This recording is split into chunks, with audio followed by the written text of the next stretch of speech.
Right, so this weekend, Eire Og of Carlow are going to take on Portlaoise in a Leinster club semi-final. Delighted to say that I'm joined on the line by Willie Quinlan, five-time Leinster club winner with Eire Og. Willie, how are you doing? Not too bad, Shane. And yourself? I'm not too bad. Are you excited about this game? Yeah, really excited. As I said, there's nothing only to talk about. No matter where you go in the town, I was in the gym there this morning in Eire Og actually, and you can't get 5 minutes to yourself because everybody wants to know what the team is and who's playing and how are they going and have they got a chance. And so there's great excitement around, and I suppose even more so now that St Mullins have won their semi-final last weekend against Rathdowney Gales, and they're in a Leinster final. So it'd be fantastic for two Carlow teams to be in Leinster club finals. Yeah, and can you tell me, like, how big is the parish? How many people are we talking about? And like, when you consider that you won five Leinster titles, got to a couple of All Ireland finals, like people wouldn't expect that from a Carlow team at the moment, and I don't say that with any disrespect. Yeah, it's very funny because just looking at it, obviously, you're a cooler man yourself, and nobody gave St Mullins a chance to turn you over. Obviously, everything went their way, that day, I suppose, and the same was the last day against Rathdowney. I see they were favourites, and going back to Eire Og against Sarsfields, nobody gave them a chance. Any of the press that you're reading before it, just because they're looking at the bigger picture, they're looking at Carlow and Kildare. They're not really looking at a club scene. So some people are commenting on things and they don't really know how good a club team is really until they actually see them. And we seen it that day. I mean, there were 6 points to two down after 15 minutes, but they end up winning by 6 points. So I think this is a really good, special Eire Og team. All right, they're going to be up against it again. They're not going to be favourites on Saturday evening. It's in Portlaoise. Portlaoise are a tough team, but over the years of the club championship, Eire Og have never met Portlaoise in the club championship in Leinster, so they've avoided each other. So it's going to be, I think it's going to be an interesting game. Mm. Eire Og at the moment kind of remind me of Portlaoise 10 years ago when they were coming. Portlaoise are on. People say they're on the slide and they're one thing or another, but they know how to win games. They have that experience and some very experienced players. So looking forward to a great battle on Saturday evening. And like, when you consider that this time last year, Mullinachta beat Eire Og and didn't just beat him, but beat him by, it must have been 15 or 16 points. How do you explain the turnaround in such a short space of time? Obviously, always competitive in Carlow, but for that to happen in the Leinster Championship, it's quite a turnaround.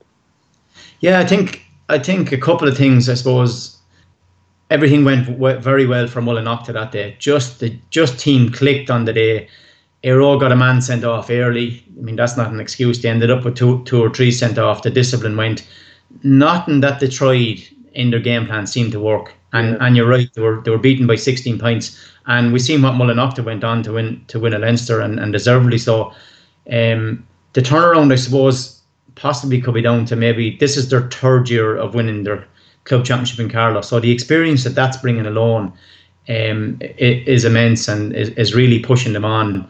The players have learned a huge amount. And then I suppose there's 6 or 7 in with the county team, which is a huge help as well. I mean, those guys stepped up against Sarsfields, played really, really well. So it's probably a couple of things over the experience of the last 3 or 4 years that they've learned to, I suppose, deal with the physical part of it as well as the football end of it. And, I suppose obviously they've changed, tweaked one or two things as well.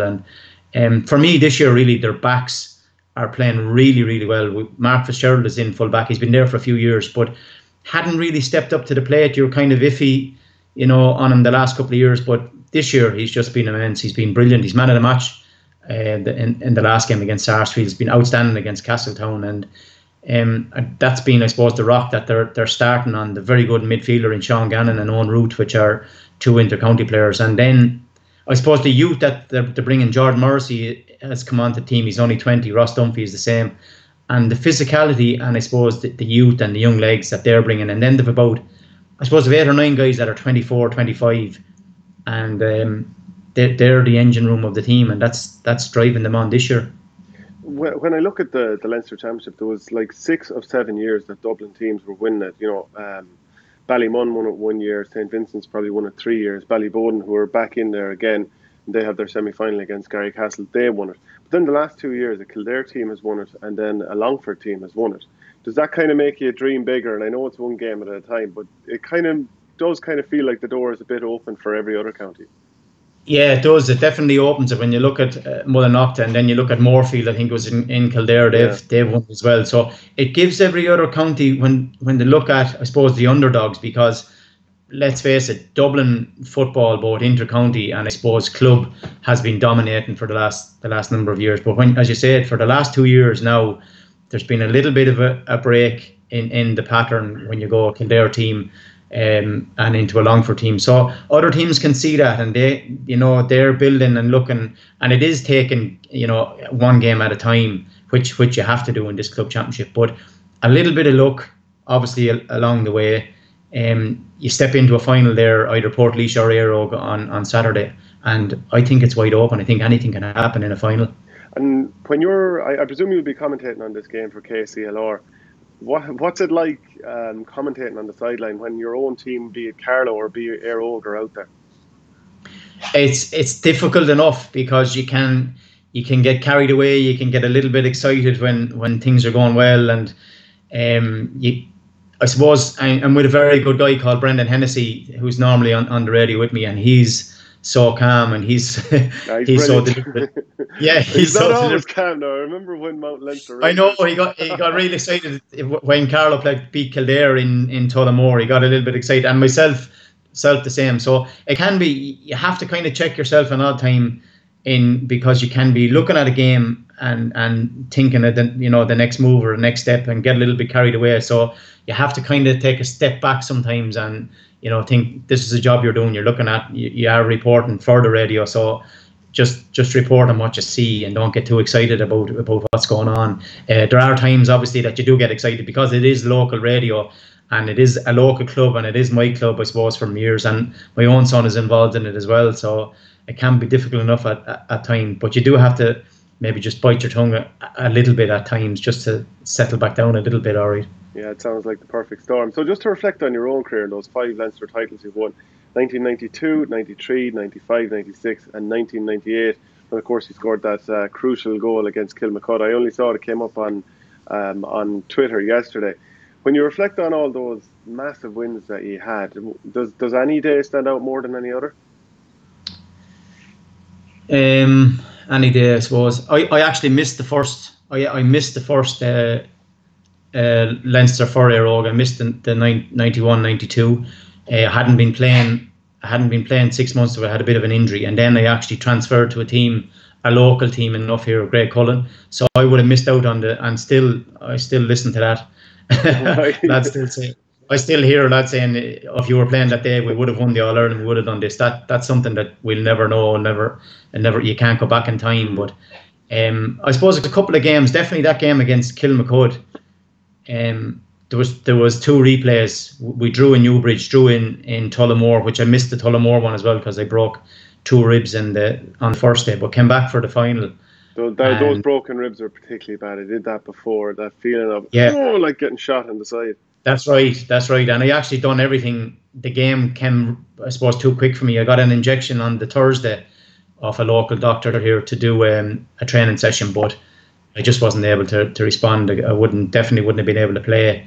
And I got an injection anyway just to go and watch the game, because you'd be on the sideline jumping and you'd be excited. So that ended up in a draw. I was happy enough. But the next replay in Newbridge, I ended up scoring 1-2, and the goal, I suppose, has been showed on a lot of television and YouTube, and it's great looking back at them. That'd be, I suppose, a big game that we did remember, and looking at definitely big names. Erin's Isle had lots of big names that day as well. Muckle Keaton scored 3-2 that day, and you're looking at it, we played against the likes of Charlie Redmond and Mick Deegan and Johnny Barr and Keith Barr, and I mean, did 5 or 6 inter-county Dublin players, and we still ended up winning by 3 or 4 points. So I mean, they're huge days. I don't think actually Eire Og that time were beaten by a Dublin club team.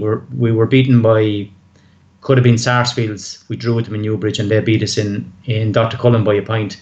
But over the 7 years, the run, I suppose, that we had, we turned over some very good, Dublin, who had very good inter-county players on it. So looking back, it was brilliant at the time. You don't really look into it until even now. Somebody said to me, it was in the pool there this morning as well, and a guy said to me, is your lad involved? And sure, you were involved back in the 90s, and because you had a great run, 5 Leinsters, and it's still been talked about, 5 Leinsters in 7 years, and I don't think there's too many teams will do that in the coming future, unless a really good Dublin team comes out and dominates for a few years. But in Dublin, it's difficult because it's very difficult to go back to back in Dublin alone. So it's a record that we look back on, and I suppose we treasure it really, because something to be involved in, and we had a very good team and some very good managers involved in us, and which is it's fantastic to look back on. Obviously, Bobby Miller not around at the moment. He died a couple of years ago, and he was a great man. He changed, I think, the whole mindset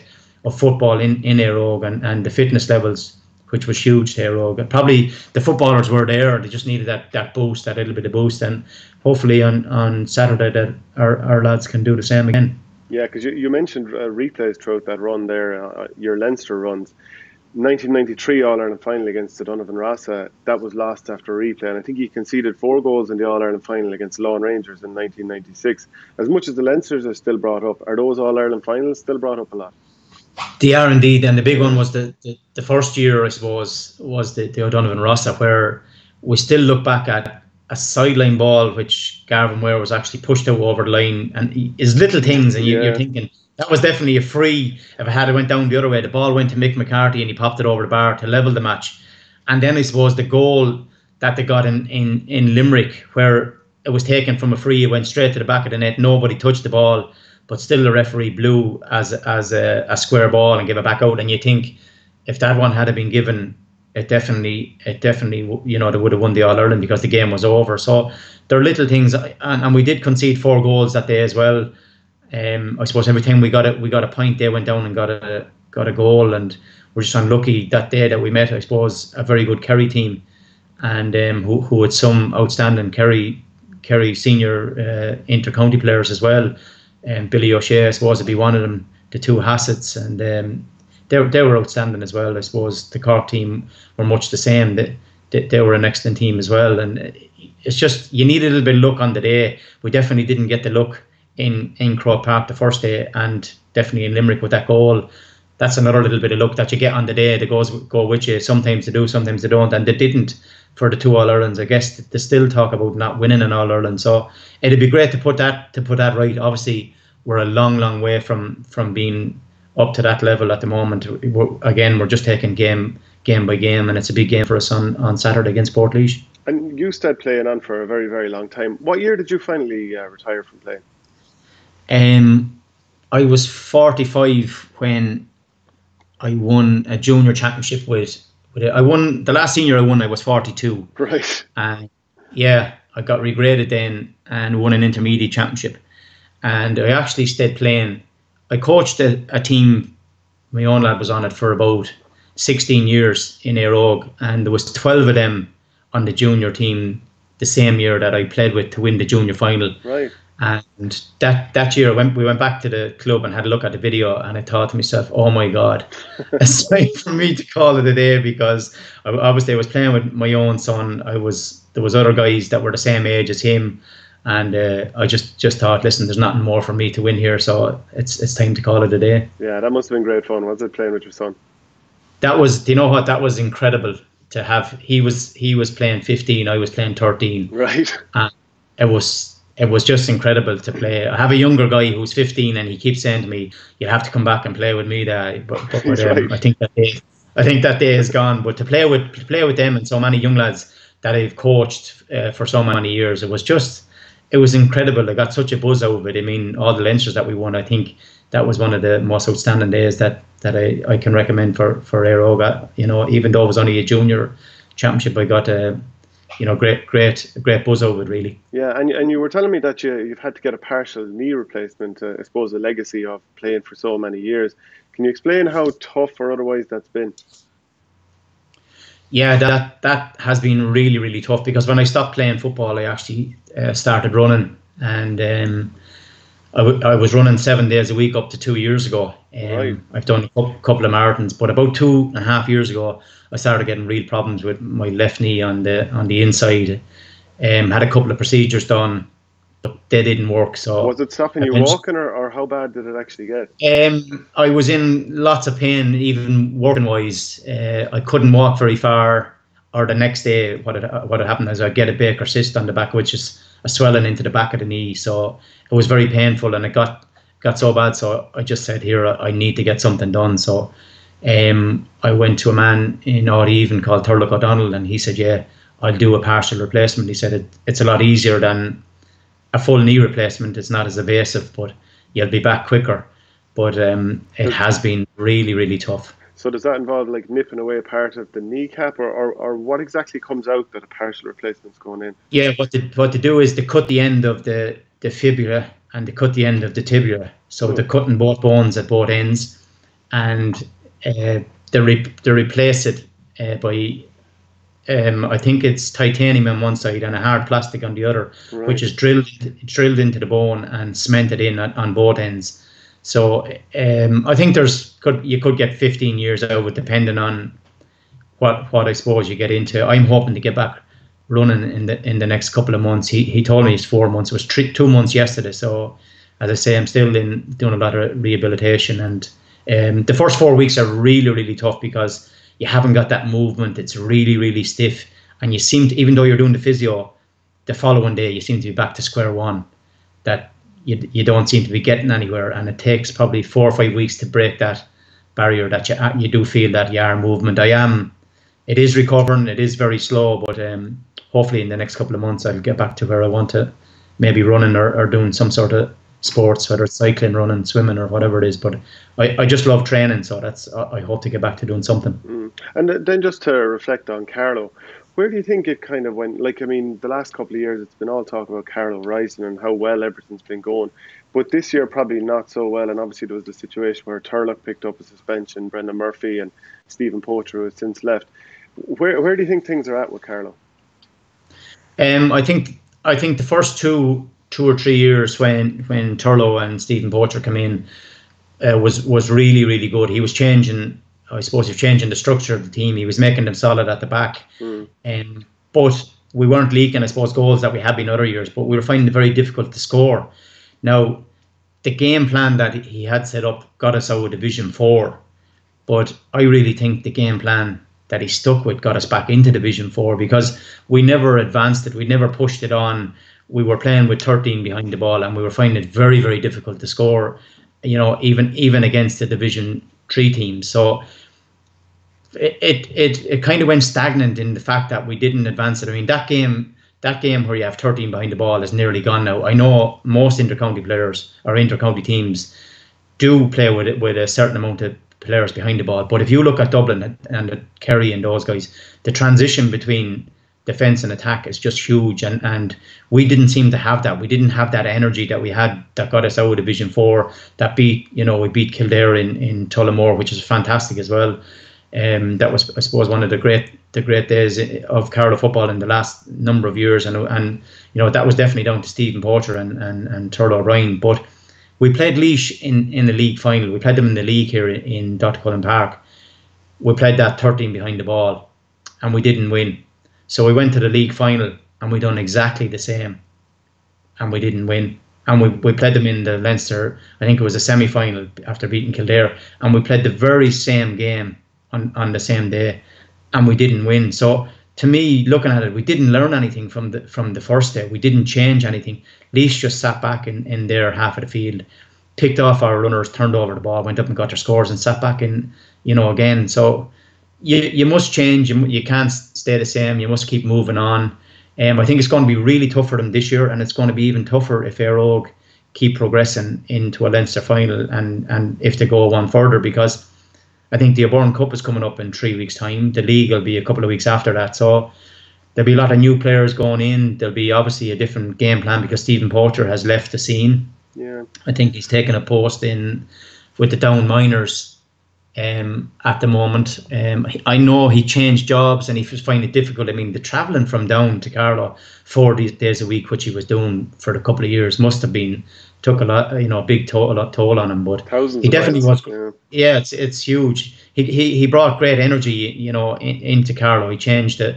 Again, probably changed the mindset and the belief in winning. He had a serious game plan that really worked for a while, got us out of Division 4. So they're going to have to look at changing maybe that game plan. I don't know if at this late stage whether they'll bring anybody in, to do the job that he was doing. But I think it could be a tough year for Carlow in Division 4 even as we speak.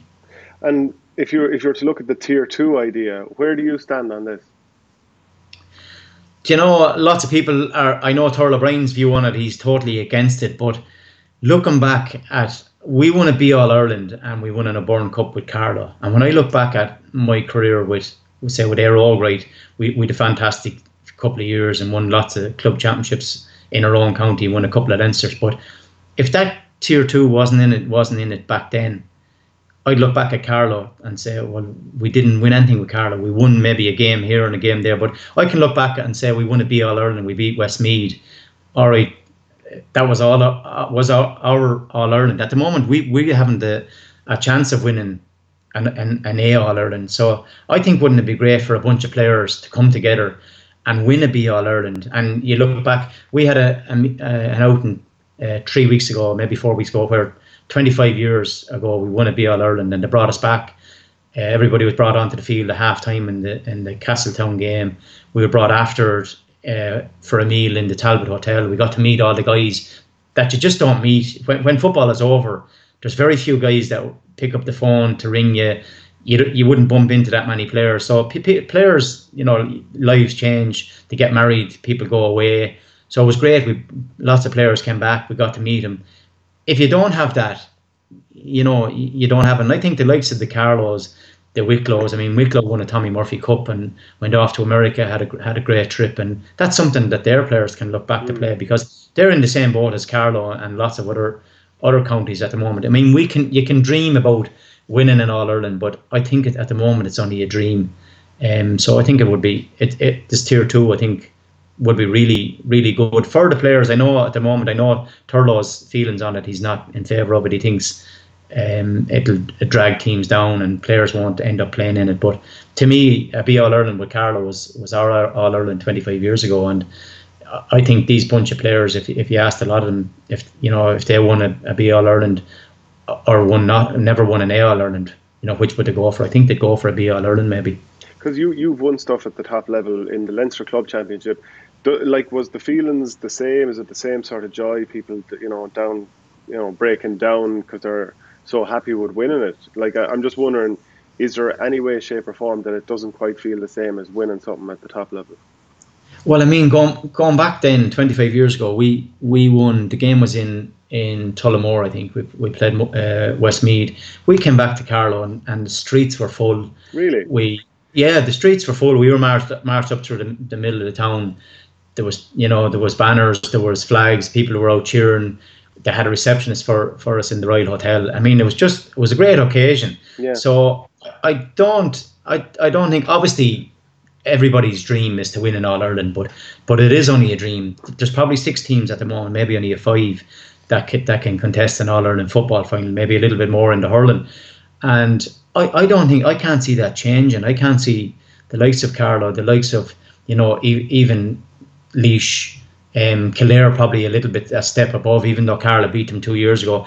They're probably closer to Dublin, but still a long way off Dublin. So Dublin are going to dominate Leinster for probably a number of years, and then after that you probably have Kerry, Cork probably come back, a couple of teams in the north, so Galway maybe. But after that, counties are a long, long way off winning All Ireland. So I think it was a great occasion to win a Be All Ireland. We still look back at it. It was a great time, even though we've won club Leinsters, which was a senior and we say a top competition. We didn't win All Irelands, but we have 5 Leinsters in the club, but I still think winning a Be All Ireland and an O'Byrne Cup was fantastic to win for Carlow, looking back at it. So obviously just back to the Leinster club this weekend and being up against a team like Portlaoise, who've won 12 titles in 13 years in Laois, and in general they've a huge name. But if you were told, like, they beat St. Pat's of Wicklow on penalties, and if you were told Eire Og are up against St. Pat's, you'd think you have a good chance of winning. So therefore, Portlaoise were taking the penalties by a team that Eire Og would probably fancy winning. So it's fair, I think, in that sense, to think why can't a Carlow team beat the Laois champion here? Oh, definitely, without a doubt. As you say, if you're going into play St. Pat's on Saturday evening, you'd be saying, Eire Og were probably favourites. And, and Portlaoise came from behind twice. Going into injury time, they were losing by a point or two, but they're able to find a way to get that level point. I think they were a goal down in extra time and still got back level, and did win on penalties. They were struggling in their own county final, and everybody said Collection was a great chance, could have beat them, but they didn't. They just know, they have that experience that they know how to win.